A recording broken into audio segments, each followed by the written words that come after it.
Le souverain du Royaume du Maroc, Mohamed VI, effectue depuis cet après-midi une visite officielle de 48 heures à Abidjan. Dans la ligne de mire, le renforcement de la coopération bilatérale unissant les deux pays qui ont signé plusieurs accords ce soir. Il y a aussi renforcement de liens entre la Côte d'Ivoire et l'Inde. Ce mardi, le chef du gouvernement ivoirien a assisté à la signature de l'accord de mise en place d'un conseil indo-ivoirien, un conseil pour développer les affaires et favoriser les relations économiques entre les deux pays. Depuis hier, des personnes malades du bec de lièvre sont traitées gratuitement à l'hôpital général de Yopougon grâce à l'ONG Sourire à la vie. L'opération concerne au total 60 patients pour un coût global de 12 millions de francs CFA. Et puis, des dizaines de milliers de fidèles et le Gotha des dirigeants du monde se trouvaient ce matin à la place Saint-Pierre à Rome, où François, premier pape du continent américain, a donné le ton de son pontificat lors de sa messe inaugurale. Voilà pour les titres. Bonsoir à tous et bienvenue dans le 20h. Il est depuis cet après-midi dans la capitale économique ivoirienne pour passer en revue plusieurs sujets d'intérêt au niveau des relations historiques et multiséculaires d'amitié et de coopération entre le Maroc et la Côte d'Ivoire. Le roi Mohamed VI est arrivé à Abidjan cet après-midi pour une visite officielle de 48 heures. Le souverain chérifien a été accueilli à son arrivée par le président Alassane Ouattara à l'aéroport Félix Houphouët-Boigny. Des images pour en témoigner avec Viviane Haïm. C'est une nouvelle page d'amitié privilégiée entre le Maroc et la Côte d'Ivoire qui s'ouvre avec l'arrivée ce mardi 19 mars 2013 ici à Abidjan de la plus haute autorité du Royaume du Maroc, le roi Mohamed VI. Les relations entre les deux pays ont été, sous l'ère du président Houphouët-Boigny, des relations d'amitié profonde, à l'image de l'amitié qu'il liait leurs deux dirigeants, le roi Hassan II, père de l'actuel roi Mohamed VI, et le président Houphouët-Boigny. Témoignage de cette estime profonde, le roi Hassan II avait baptisé du nom du président Houphouët-Boigny une des grandes artères de la ville de Casablanca, la capitale marocaine. Il s'agit du boulevard Houphouët-Boigny, appellation qui demeure à ce jour. Ces dernières années, des nuages avaient assombri le ciel des excellentes relations entre le Maroc et la Côte d'Ivoire, avec la position à contre-courant adoptée par le président Laurent Gbagbo, qui a décidé de reconnaître le Front Polisario, mouvement indépendantiste qui revendique l'indépendance du Sahara occidental, considéré par le peuple marocain comme une partie de son territoire.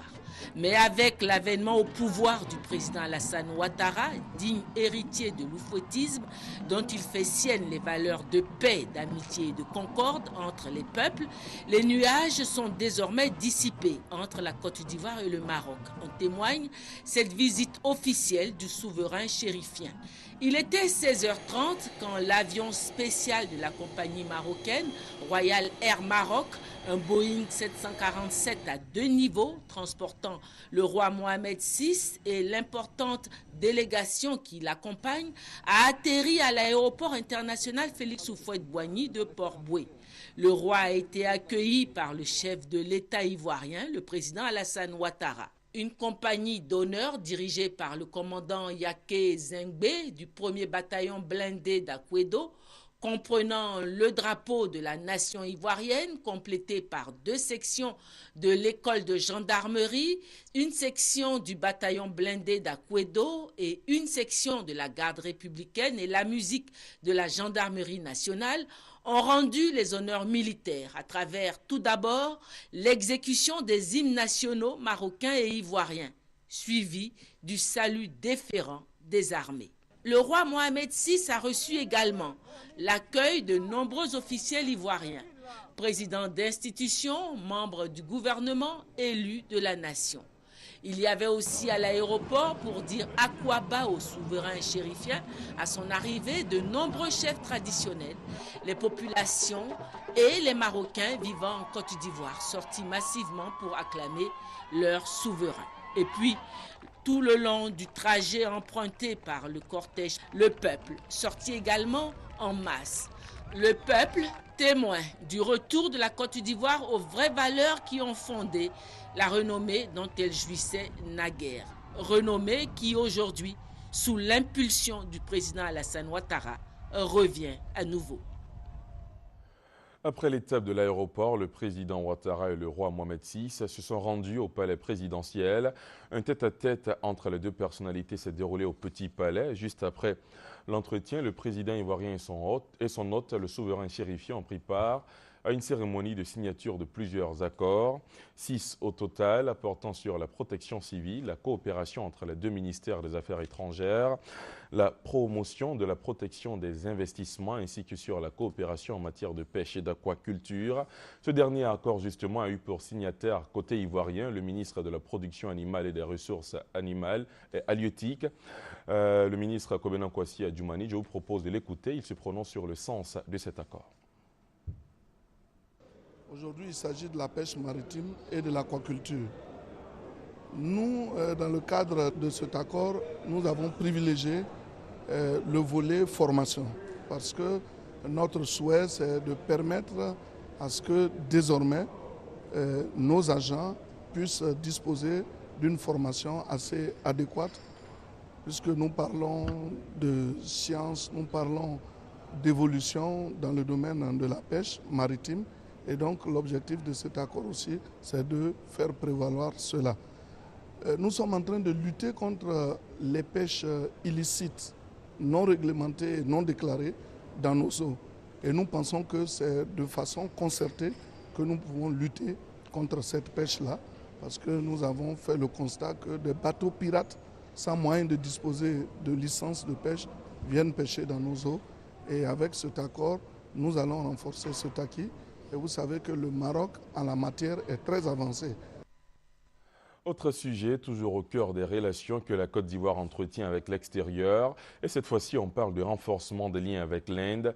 Ce mardi, le chef du gouvernement ivoirien, Daniel Kablan-Duncan, a assisté à la signature de l'accord de mise en place d'un conseil indo-ivoirien, un conseil pour développer des affaires et favoriser les relations économiques et commerciales entre les deux pays, spécifiquement au niveau du secteur privé. Le point de notre envoyé spécial à New Delhi, Alexis Ouetraogo. Conseil indo-ivoirien pour le développement des affaires entre la Côte d'Ivoire et l'Inde. Sa mission, favoriser les relations économiques et commerciales entre les deux pays. Il y a 4 rôles fondamentaux. Un rôle de développement des affaires, ça c'est important. Un rôle de ce qu'on appelle de facilitation, faire en sorte qu'on puisse aider les investisseurs indiens à se reconnaître dans l'environnement des affaires de Côte d'Ivoire et inversement, les commerçants de Côte d'Ivoire les exporter à l'étranger. Un rôle aussi, ce qu'on appelle de plaidoyer, business advocacy. Et enfin, le dernier rôle, c'est servir de plateforme d'information et d'échange des deux côtés pour permettre d'avoir la meilleure visibilité pour les affaires. Le Conseil d'affaires indo-ivoirien aura une section Côte d'Ivoire et une section indienne. Il sera composé de sociétés de secteur privé, mixtes et d'organisations professionnelles de leurs pays respectifs. Toujours sur place en Inde, en marge de ce 9e conclave d'affaires Inde-Afrique, la Côte d'Ivoire a animé hier une session pays, une occasion pour les 5 ministres ivoiriens qui ont fait le déplacement à New Delhi de présenter les forces du pays et la vision du gouvernement en matière de développement, une manière de susciter l'engouement des investisseurs indiens. Alexis Ouetraogo. Une salle pleine pour une session pays attendue. En marge du 9e conclave d'affaires Inde-Afrique, la Côte d'Ivoire a présenté ses atouts aux investisseurs indiens. Des potentialités aux défis que lui impose sa relance économique. Plusieurs secteurs ont été mis sous les projecteurs, tant dans les domaines de la santé, des nouvelles technologies, des infrastructures économiques que de l'agriculture. Aujourd'hui, en ce qui nous concerne au niveau de l'agriculture, nous savons que l'Inde a une expérience réussie en matière de maîtrise de l'eau et en matière de semences de qualité améliorée, mais aussi de mécanisation.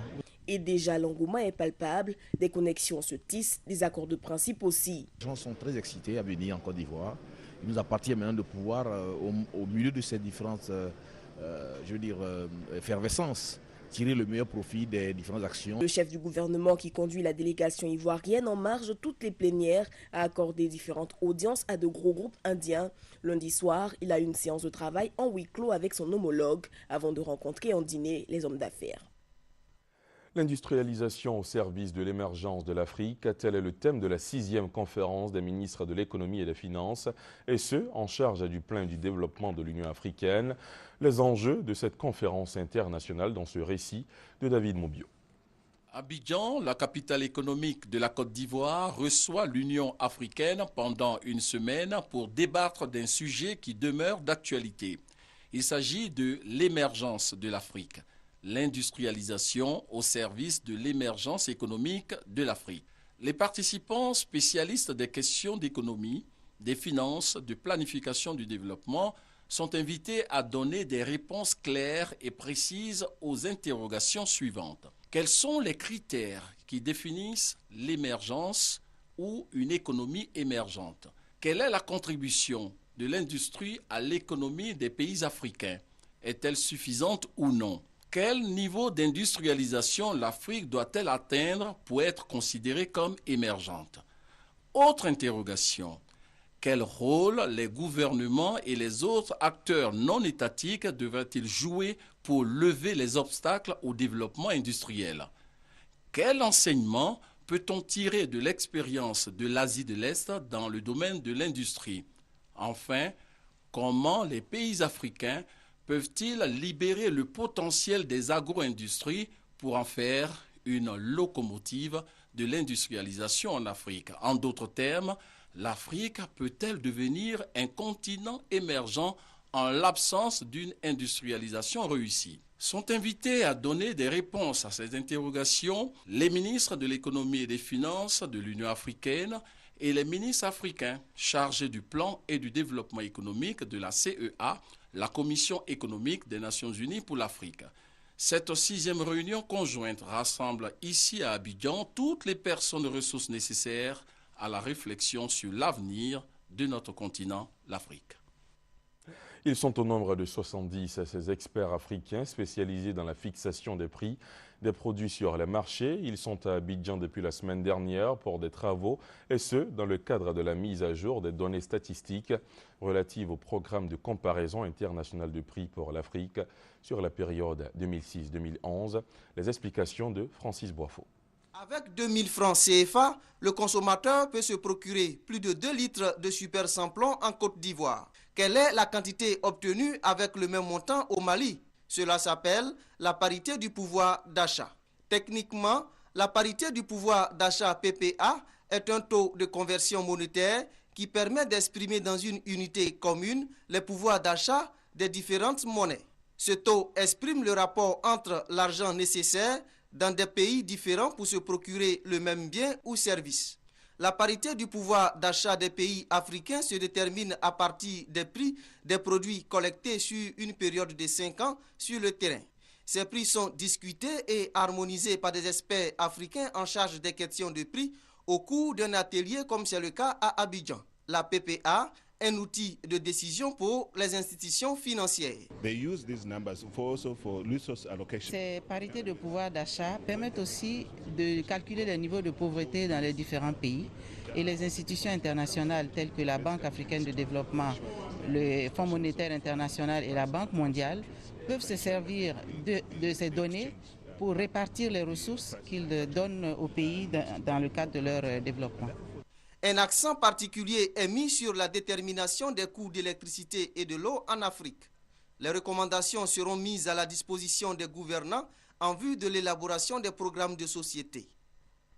Dans le chapitre économie, on parle aussi de bourse. Les acteurs des 4 zones boursières de l'espace CEDEAO veulent intégrer les marchés boursiers afin d'offrir davantage de capitaux aux opérateurs économiques de l'espace. Un conseil chargé de la supervision de cette politique a été mis en place. Il a tenu sa première réunion hier. Les précisions de Brouléan. La communauté économique des États de l'Afrique de l'Ouest, CEDEAO, comprend 4 marchés boursiers entre lesquels il n'existe aucun lien direct. Conséquence, un opérateur économique affilié à la Bourse régionale des valeurs mobilières, par exemple, ne peut directement faire d'opérations dans l'une des 3 autres zones boursières, Nigeria, Ghana ou Sierra Leone. Mais l'espoir peut être rêvé avec le Conseil de l'intégration des capitaux des marchés ouest-africains, en abrégé WACMIC, chargé de fédérer les 4 marchés boursiers de la CEDEAO. L'impact que le WACMIC va avoir, c'est d'abord de permettre aux entreprises, aux grandes entreprises qui peut-être ont des besoins de financement, mais qui n'ont pas le marché qu'il faut pour pouvoir susciter ce financement-là, d'avoir un marché financier, un marché boursier beaucoup plus vaste. Cette fédération des marchés boursiers permettra de susciter une génération d'hommes d'affaires prospères.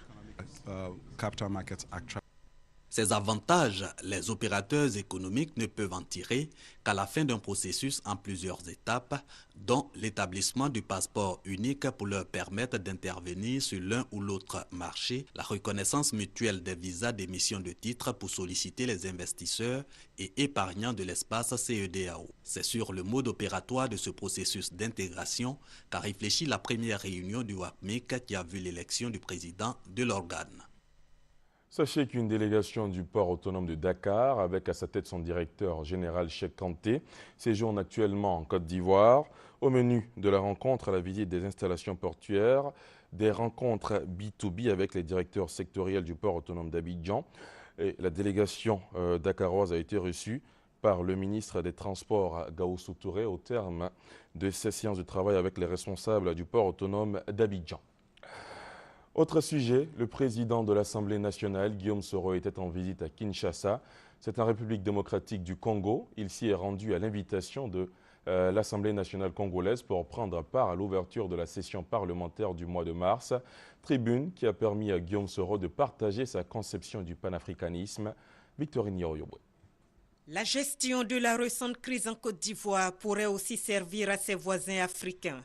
C'est l'une des raisons de l'invitation du président de l'Assemblée nationale de Côte d'Ivoire, Guillaume Soro, au Parlement de la République démocratique du Congo. Pour y parvenir, les parlements des deux pays ont décidé de renforcer leurs relations. Mais au-delà de la crise post-électorale, Guillaume Soro est venu défendre une idée de l'Afrique porteuse des valeurs démocratiques. Ma conception, je dirais même ma conviction, c'est que l'Afrique a un brillant avenir devant elle. Mais à la stricte condition que chacun des États et chacun des citoyens, vous y compris, moi y compris, qui composent le paysage complexe et contracté, s'efforce d'apporter sa propre contribution à la construction de notre continent. C'est dans le panafricanisme et donc dans la solidarité entre les Africains que se trouve l'avenir du continent, selon Guillaume Soro.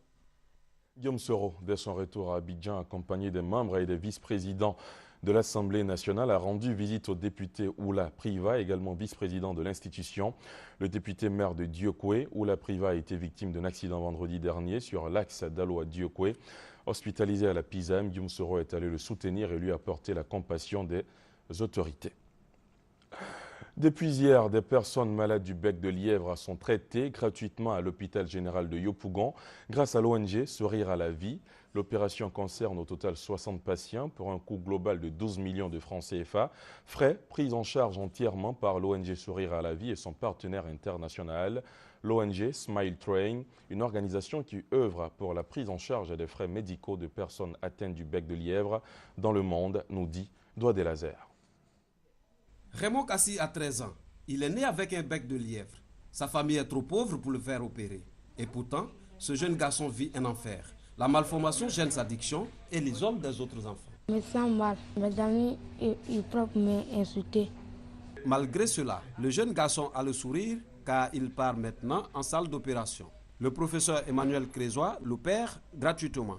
On a fait une partie de l'intérieur de la lèvre. Maintenant, on fait le muscle de la lèvre. Après, on va faire la peau.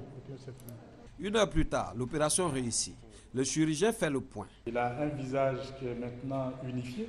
En clinique privée, cela vaut des millions. Lorsque c'est dans les structures d'État de façon ordinaire, on est aux alentours de 200 à 300 000 francs. Donc nous avons eu un partenaire extérieur qui, dans le monde entier, sponsorise ce genre d'intervention afin que les patients ne payent rien. 59 autres patients auront la chance d'être opérés cette semaine grâce à des fonds privés. Mais l'ONG Sourire à la vie ne peut pas prendre en charge les 18 000 malades qui attendent l'opération en Côte d'Ivoire. Le gouvernement assure que la maladie du bec de lièvre fait partie de ses priorités.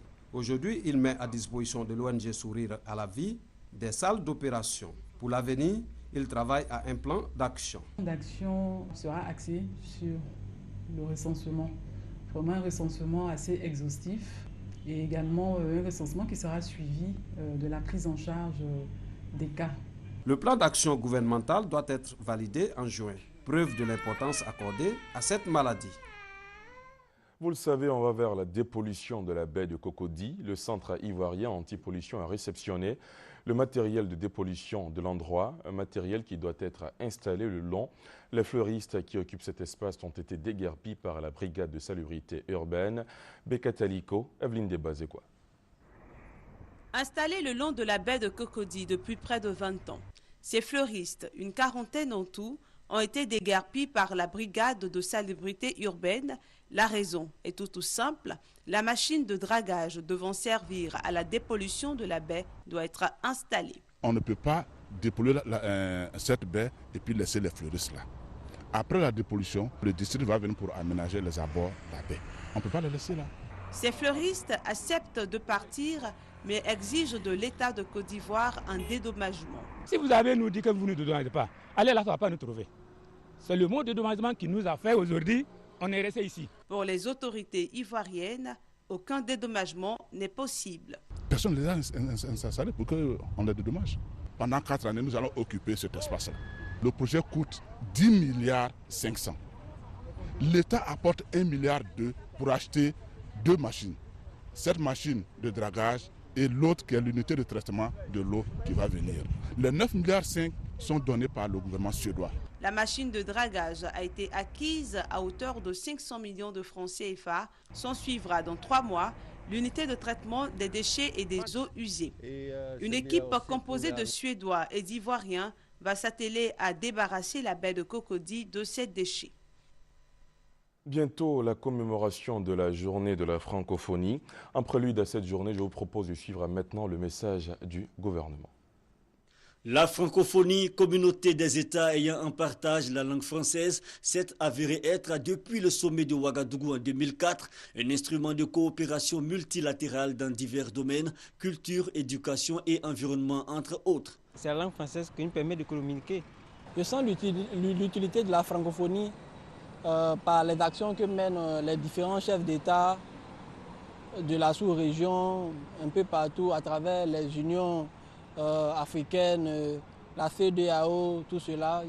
L'organisation a donc une bonne emprise dans l'imaginaire populaire. Elle entend donc mettre à la veille de la célébration internationale l'accent sur la solidarité et la fraternité. C'est cette exigence de fraternité qui nous pousse à vouloir dessiner le nouveau visage de la francophonie, thème des Journées nationales de la francophonie 2013 et thème de campagne pour l'organisation des 8e Jeux de la francophonie en 2017. Cela permettra d'être en adéquation avec le nouveau visage de la francophonie, thème retenu cette année.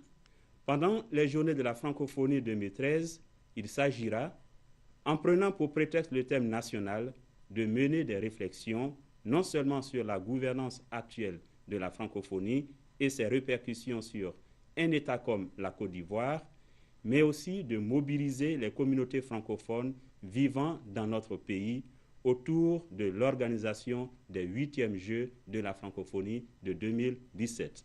Notons-le pour rappel, la Journée internationale de la francophonie est célébrée dans le monde chaque 20 mars. Alors qu'on parle de francophonie, vous le savez, elle est bien la langue officielle parlée ici en Côte d'Ivoire. L'enseignement de la langue française connaît depuis quelques années des difficultés, notamment le manque d'intérêt pour la langue. Des élèves ont fait incursion au cœur de quelques établissements scolaires pour constater ce fait. C'est avec Marie-Laure Ngor. La peau du caméléon, verte, bleue, mauve, blanche, selon sa volonté, c'est pour se cacher des animaux voraces, pas besoin de fuir. Alain Bosquet, édition. Ils ne sont plus nombreux, les élèves comme Marie-Camille, à s'intéresser ainsi à la langue de Molière. Lire un livre, apprendre, parler correctement le français, des tâches devenues de plus en plus difficiles pour certains élèves. Je ne lis pas beaucoup à la maison. Je trouve la langue française aussi difficile.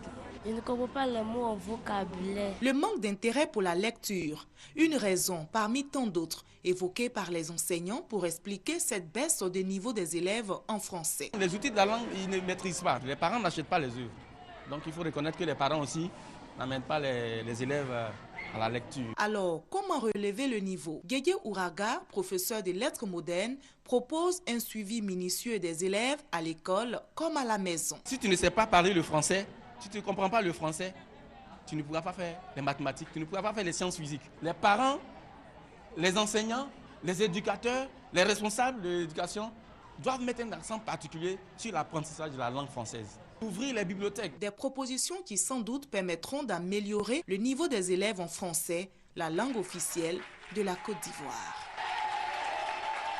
Dans l'actualité africaine, un centre de formation des soldats maliens vient d'ouvrir ses portes au Mali, une initiative de l'Union européenne pour appuyer la formation des soldats maliens qui doivent faire face à la guerre dans le nord du pays. Regardez. Le camp Boubacar Sadassi à Koulikoro, un vaste chantier. Des ouvriers accélèrent les travaux de rénovation du centre d'instruction situé à 65 km de Bamako. Le centre doit abriter la formation des soldats maliens, une formation assurée par 550 instructeurs de l'Union européenne. Avec 70 formateurs, l'Allemagne arrive en deuxième position après la France sur la liste des pays contributeurs. Les autorités maliennes et tous les responsables, mes collègues et commandants locaux, ne ménagent aucun effort pour offrir à nos soldats des conditions de travail appropriées. C'est la première fois qu'un haut responsable allemand rend visite aux troupes de la Bundeswehr depuis le déploiement de la mission européenne de formation des soldats maliens. La mission doit former au total 4 bataillons de l'armée malienne, à raison d'un bataillon toutes les 10 semaines. Les conditions de sécurité semblent réunies pour le début effectif de la formation, prévu pour la mi-avril. Aujourd'hui, la situation sécuritaire dans la région de Koulikoro est bonne. Le front est clairement stabilisé au nord et nos alliés et amis maliens conduisent une opération de contrôle de la forêt de Ouagadougou pour lever toute hypothèque sur la présence éventuelle de groupes djihadistes armés qui auraient pu s'infiltrer dans cette zone-là. La mission européenne de formation de l'armée malienne est mise en place pour une période de 15 mois. Le ministre allemand de la Défense, qui s'est entretenu avec le président John Kounda Traoré, souhaite qu'à terme, les forces maliennes assurent la sécurité de leur pays de façon durable. Pour lui, l'aide apportée par l'Union européenne fait partie d'un processus politique dont l'organisation des élections en juillet demeure une étape décisive. En bref, le ministre du Budget, Jérôme Cahuzac, un pilier du gouvernement français, a démissionné aujourd'hui après que la justice a déterminé que c'était probablement sa voix que l'on entendait reconnaître avoir possédé un compte en Suisse dans un enregistrement révélé par le site Mediapart. Des dizaines de milliers de fidèles le Gotha des dirigeants du monde se trouvaient ce matin à la place Saint-Pierre où François, premier pape du continent américain, a donné le ton de son pontificat lors de sa messe inaugurale. Vêtu d'une simple soutane blanche et souriant à bord de son véhicule entièrement découvert, le pape a salué la foule qui l'acclamait et brandissait des drapeaux. Reportage. Un sprint pour avoir les meilleures places. Ils sont 200 000 à se diriger vers la place Saint-Pierre pour ce grand moment, la messe inaugurale du pape François. J'espère qu'il apportera du renouveau, particulièrement pour les pauvres et ceux touchés par la crise. Une fois de plus, le pape François imprime son style. Vêtu plus simplement que son prédécesseur, il veut être au contact de la foule, accessible. Un cauchemar pour les 3000 forces de l'ordre mobilisées au Vatican. C'est quelqu'un de très simple. Il guidera l'Église avec bienveillance.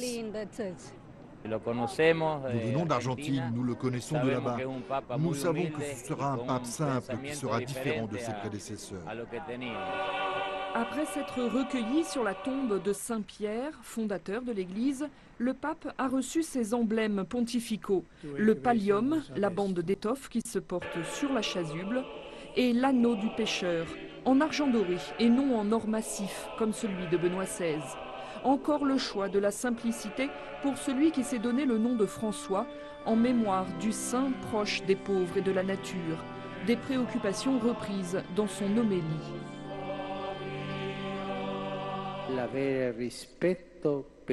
Cela signifie respecter chaque créature de Dieu, respecter l'environnement dans lequel nous vivons. Cela signifie respecter les autres, faire preuve d'amour envers chacun, particulièrement les enfants et les plus âgés, ainsi que les plus fragiles.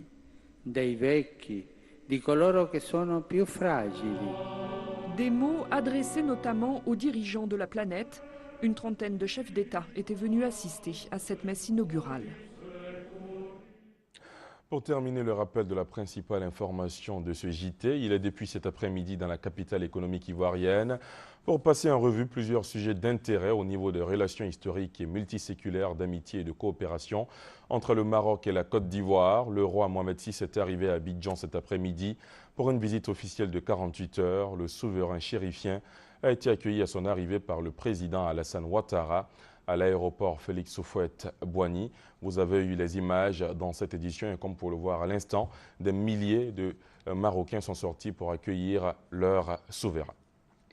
Voilà qui marque la fin de cette demi-heure d'information. Merci de nous avoir suivis. On se retrouve demain à 20h, toujours avec le même plaisir. D'ici là, excellente soirée sur la chaîne qui rassemble. Bonsoir.